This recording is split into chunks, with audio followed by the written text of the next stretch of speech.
So we're in Clovis, California. We're getting ready to replace this A.O. Smith water heater.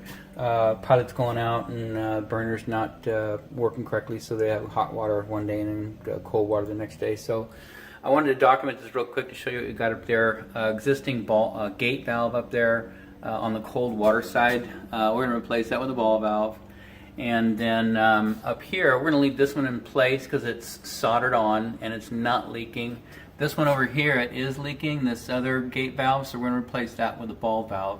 We're going to take the pump out right now and just set it to the side, and then when we get the new water heater in, we'll get a new T in up there where we use that T, get a new piece stubbed out, and then we're going to put on a quarter-turn ball valve right there because there's no way to unscrew that without hitting the top of the tank. I don't even know how they got it in there. They must have tried to, they probably soldered it in place, but anyway, so I want to document it before we got started, then I'll take another video when we get done, show you what we got.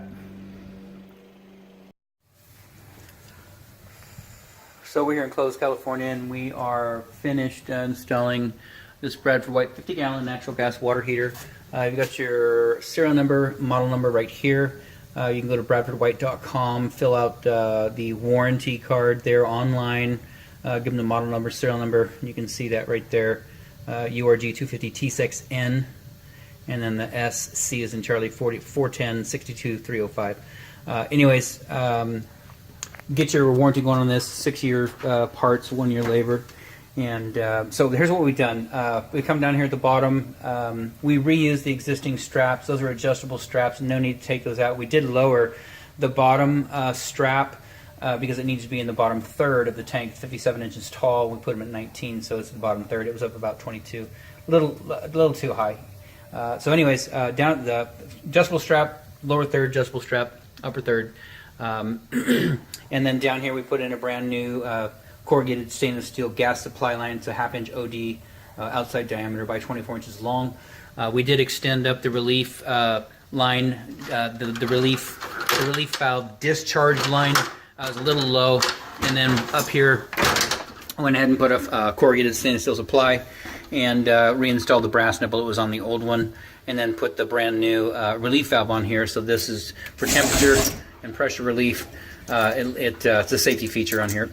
So up top, we did change out the ball valve, the gate valve. The old gate valve there wasn't shutting down all the way, so put in a brand new Watts 3/4 inch 1/4 turn full port ball valve. And so those are real nice.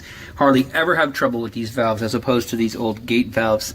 So this one was fine. This one was leaking a little bit out of the packing nut, so we tightened it up and it's dry, so that's good.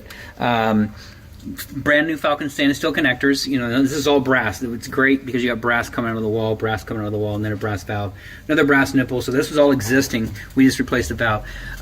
Brand new Falcon stainless steel connectors, 3/4 by 18, full 0.725 inside diameter. It's the biggest supply line they make for water heaters. They're a little bit more expensive than the regular supply lines, but that's what we like. That's what we use. So that's good. 3/4 by 18 over here on the hot side as well, down to the tank. And then we like to tie in with these brass couplings and nipples.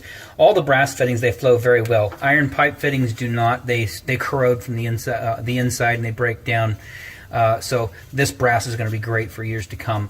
You can reuse these, you know, if you next time you replace your water heater. So everything's good in here. We looked at everything, checked it out. Everything's dry, so that's good. On this side, instead of the coupling and the nipple, we put a 3/4 by 1/2-inch T, and that's brand new, and then a nipple where we tie it in. Reason being is you've got this pump. It's a Grundfos circulation pump, and as a point of courtesy, and this was a discussion that was, this was a verbal understanding over the phone that we would reinstall this as a point of courtesy to the homeowner since he is an existing customer. Typically, we charge about $200 extra to put these pumps back in. In this case, we didn't. We did replace the valve down here. You can see it's a brand new 1/4 turn ball valve right here, and that isolates the pump. So you would shut this one off, and then you would shut this one off, and so you can take the pump out and replace the pump, work on the pump, whatever you need to do. Swing check valve. Everything's existing from this coupling. I installed the coupling, so 90's yours, adapter's yours, swing check valve's yours. The union, pump, union, and this gate valve. The reason we didn't replace this one because it didn't show any signs of wear. This one down here was identical to that right there, but it had been leaking for some time, and it had corroded on the top. I didn't want to mess with it, so we just gave you a brand new valve down here. So this is going, we did have some trouble in here. This is your pump, and we did not do any work here. So anything that happens, you know, to this assembly, from this valve all the way down to this 90, that's yours.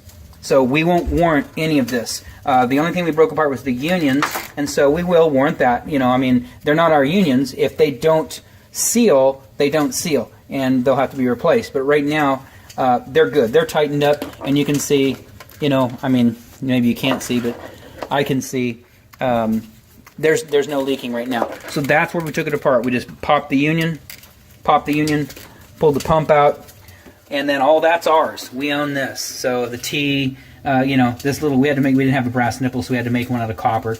And then, you know, the valve, that's all ours. So we warrant that up to here.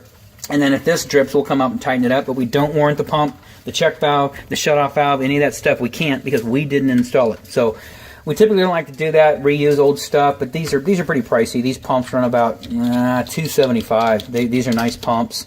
I don't like the solder connection. I like the threaded or flanged connections, but these are real nice pumps. So you know, it's just a real big cost. You're probably going to have $500 to replace there to there, and that really is, you know, that's getting up there too far. So right now, it's been unplugged. Now you go run some water. Draft over is brand new. Adjustable offset 90 up to the new ceiling bucket. So that's all new piping. So whatever is original to the home, sitting there on the ground, sorry about all the shaking, that's going in the trash. So that's good. I'll get some water running through here, come back out here and set the clock because it's been unplugged for about 3 hours. So we'll set the clock, it's on timer. Once we get some water run through here, we'll get it going. And in about 2 hours, you'll have some hot water. Outside of that, this installation is done.